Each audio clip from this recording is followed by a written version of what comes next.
Okay, so if you're watching this video before you write your JAMB exam, I must say you are very much lucky and privileged because today I'm going to be interviewing one of the top scorers in the UTME 2024 exam, and his name is Tony, and he had a 361 in his exam studying computer science currently in the University of Lagos. So today we're going to be learning from Tony things that we can do that he did to get as high as that. Come on, that is a pretty high score. I'm very sure it's a video you would want to watch again and again and understand, because 361 no be beans, so alright, so please just kindly watch to the end. I'm very sure you're going to gain so much value. Alright, so share with your friends even as you are watching this video, because I know that they have a lot to learn also. Scoring 300 plus in JAMB is not about studying hard, it's about studying right. My name is Oluwatoni, and by the grace of God, I was able to score 361 in 2024 UTME. I'm currently studying computer science at the University of Oluwatoni. I'm from JAMB, Kwara State, and I graduated from St. Joseph's Centenary Catholic College, in Kwara State. In this video, I'll be sharing with you guys how I prepared for the exam and ways in which you guys can also prepare for this exam. So you guys should stay tuned and follow along. My biggest push for driving force, I would say, was myself. I knew I had the potential to do very well, just like everybody has potential to do very well. And I knew I didn't want to let myself down. So that's why I would say my biggest push of driving force was myself. My mindset going into the exam was the activities mentality. I knew the high score, particularly a 360 plus score, was well within my grasp if I studied well. No point excelling for God, nothing is impossible. So I knew that if I studied well and if I really desired the score, that the score was going to be well within my grasp. I didn't think too much about my time management or question approach until the day of the exam. I remember I started with English, then I moved to maths and physics and chemistry. Yeah, about my time management, I was time conscious, but I wasn't also in too much of a rush. I took my time to read and understand the questions, and when I finished answering all the questions, I also took some time to go back and review the questions I had answered in case of mistake. For the difficult questions, so I made sure to note them down. I skipped them, then went back to them after solving the easier questions. One thing I would advise some candidates to do is to stop being afraid. That is, stop having an unhealthy fear of the examination.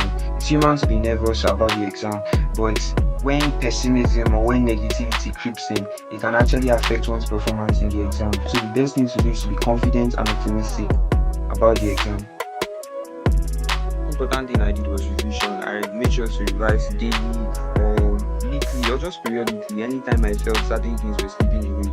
For example, maybe I was studying a particular topic, maybe calculus, then I just remembered that, oh, I can't really remember some things on that set because it's human to forget things. So I'll make sure to go and revise those topics out, or before studying I'll go through the topics I've studied before and just try and remember and just try and figure out whether I can still remember those topics. So if I felt like my memory was a bit shaky about those things, I would go back and revise those topics, because it's human to forget things. We're prone to forgetting things. So I'll make sure to revise those things just so the information about those topics will be consolidated in my head. So about my daily routine, I started by praying, then analyzing the topics I needed to study.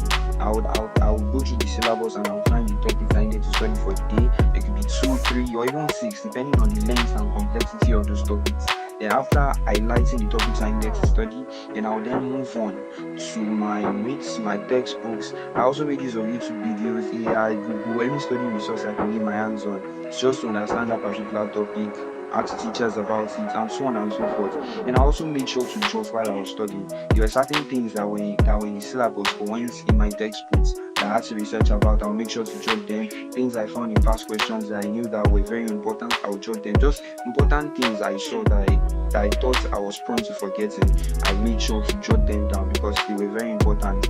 So then another thing I did was, after reading, I would go to my past question booklet to solve questions. The name of the past question series I use is called Per 50. The Per 50 past question booklets where their topics arranged topic by topic. So for example, for the maths They had sets, binary operations, indices, and logarithms. This was very helpful, and they did this for maths, physics, all the JAMB subjects. So this was very helpful because after reading, it helped me review my knowledge of each subject. Right after I read maybe something like gas laws, I'll go to the past questions and try and solve all the questions under gas laws. This helped me review my knowledge and actually helped me know whether I understood the topic or not. Another good alternative to Prep50 will be the JAM Remix series. I heard it's very good. I had friends that used it and they said it was also very good. So what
the right frame of mind? So for the textbooks I used, for my maths textbooks, I used Hidden Facts in Further Maths, I used Comprehensive Mathematics, and I also used New General Maths. I didn't really use it too much, but I used it once in a while. And for physics, I made use of New School Physics, I made use of Senior Secondary Physics by P.N. Okeke, All Inclusive Calculations in Physics. Those were the textbooks I used for maths and physics. Then for English, I made use of Invisible Teacher. Invisible Teacher is very helpful for English language. It's like a past questions analyzer plus a textbook, just the perfect perfect textbook for English language. Then I also made use of Lexis and Structure by P.O. Olatunbo, so it was a very helpful book as well. And for chemistry, I made use of Lambda Chemistry, New School Chemistry, Essential Chemistry, and Calculations in Chemistry by Charles Asemota. Calculations in Chemistry was a very good book because, as the name suggests, it was just for calculations in chemistry, so it actually helped me understand calculations in chemistry very well. So basically, it's not necessary for you to get all of these textbooks. Yes, it's good, but I loved using those textbooks for comparing and contrasting stuff. For example, if I didn't understand something in a particular textbook, I'll go to the other textbook to see whether it explains it better, and most times it did. So that's why I would suggest having more than one textbook, but it's not necessary. I would also classify my past question booklet as one of my textbooks, which were the Prep50 past question booklet, because before the past questions were outlined, they had a place whereby they introduced the topic and just explained and gave a general overview of the topic in general, and it was very helpful for all of my subjects: physics, maths, chemistry, and English in general. I used, and it was very helpful for all of them in general. So I would also recommend that as a textbook alternative. Even though it's mainly for past questions, it also helped me while studying. So I would say the key to avoiding burnout is knowing yourself, understanding yourself, knowing the best time to study and the best time not to study, and also making sure to take rest often. There are days I took as rest days because I knew I was already tired and I couldn't do anything productive even if I decided to study. So there are days I set aside to rest, even though, frankly speaking, I didn't want to, because the task I had was great, but if I didn't, I would just be deceiving myself. So it's important to also rest as you study. The question, what must students stop doing in preparation for the exam? I would answer in the sense of what must students start doing in preparation for the exam. I would say students should inculcate the spirit of discipline. Most times, students lack the discipline to study, and as such, not putting their marks into study. So it's very important to inculcate the habit of discipline.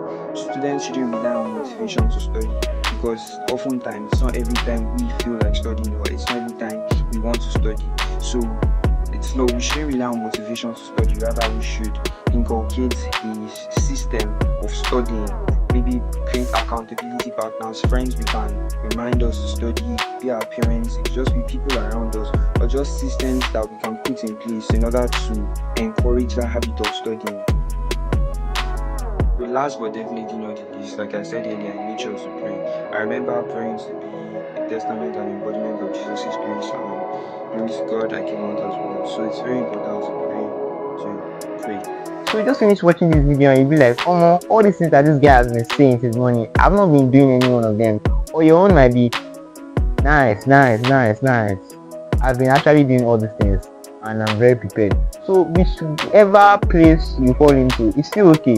And I've already told you that you should not compare yourself with anybody. You are unique, you are special in your own way. So the strategies that Toni might have given you may not exactly be what works for you.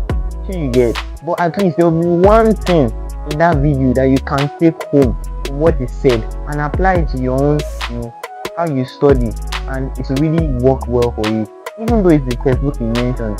So if you didn't really get that, you can still watch this video again, but at least I'm very sure you'll have gained one or two things.